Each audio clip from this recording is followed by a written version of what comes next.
As we get older, things start to creak and crack and actually lose functionality. Today we're going to focus on knee replacements. Welcome back, Dr. Raj Sinha with Star Orthopedics. Welcome back. Thank you so much. Thanks for having me. I've been great. You? Good. I've been well, thank you. Not taking 2-week trips around the world, but that's okay. We'll talk about that later. So let's jump right into it. How many knee replacements are done annually? About 2 million are done in this country every year. Wow. That's a huge number. And it keeps growing. Okay. Yeah. So this is just what's to be expected? We're just going to start petering out? Yes. The short story is yes. I mean, we're trying to get people to do things and stay active and flexible and stronger when they're younger, because by doing that, that slows the progression of the damage to the cartilage. But as the cartilage wears out, and once it gets to the point where you're bone on bone, we just don't have a lot of options right now. I like that, though. Bodies in motion, stay in motion, right? It's very true. Yeah. It's so true. Exercise. All right, let's talk about what's been the biggest as far as advances over the past decade. I think the last 10 or 15 years we've been focusing on a lot of things that are more important for the patients than for the surgeons. Like the first 3 decades of knee replacement was how do the surgeons do the operation where it's reproducible and they do it well. But we've heard from the patients that they want to get better faster. So we've been focusing on that a lot. And it turns out that we focused on minimally invasive surgery for a long time. That didn't really get the people to where they were getting better faster. We've been doing, different types of surgical approaches.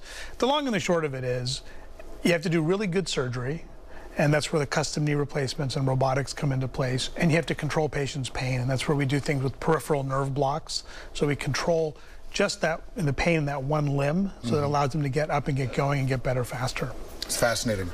Really is. All right, what are some reasons for developing these custom knee replacements? So as we were talking about, one of the things that we've found over the years is that even though knee replacement has been successful, about 15 to 20% of people wind up coming back and saying, look, I'm better than I was, but I'm not as good as I thought I was going to be. And it basically boils down to residual pain and stiffness.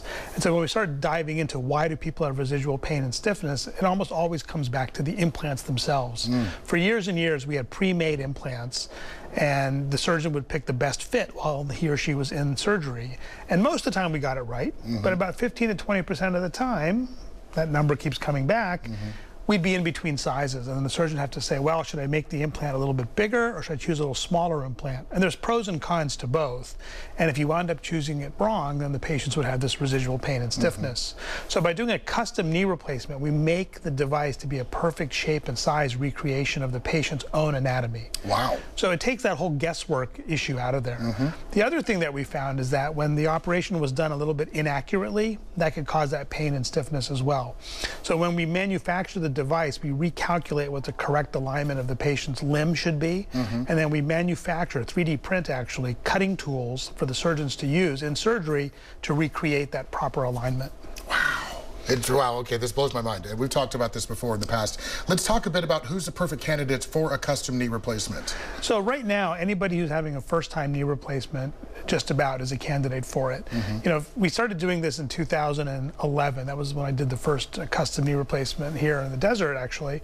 And over the ensuing 8 or 9 years, there have been about 15,000 done around the country. And so we have a lot of data on it now. And so some of the things that we thought were reasons not to do the custom turn out not to be. So most people can get a custom knee replacement. The people who can't are people who've got really excessive bone erosion, which we don't see a lot of in this country, fortunately, or their ligaments are so unstable that we have to do something special to stabilize the knee. But again, we don't see a lot of that in this country either. All right, but the best candidate would be somebody who's never had a knee replacement before. Yeah, and these are only for first-time knee replacements. Okay, all right, duly noted. A big thanks to Dr. Sinha for taking the time to be here today. If you'd like to learn more about knee replacements or Star Orthopedics, just follow the link right there on your screen or give them a call. Again, a big thanks to Raj Sinha, doctor, and a big thanks to you. We'll see you after the break. Okay.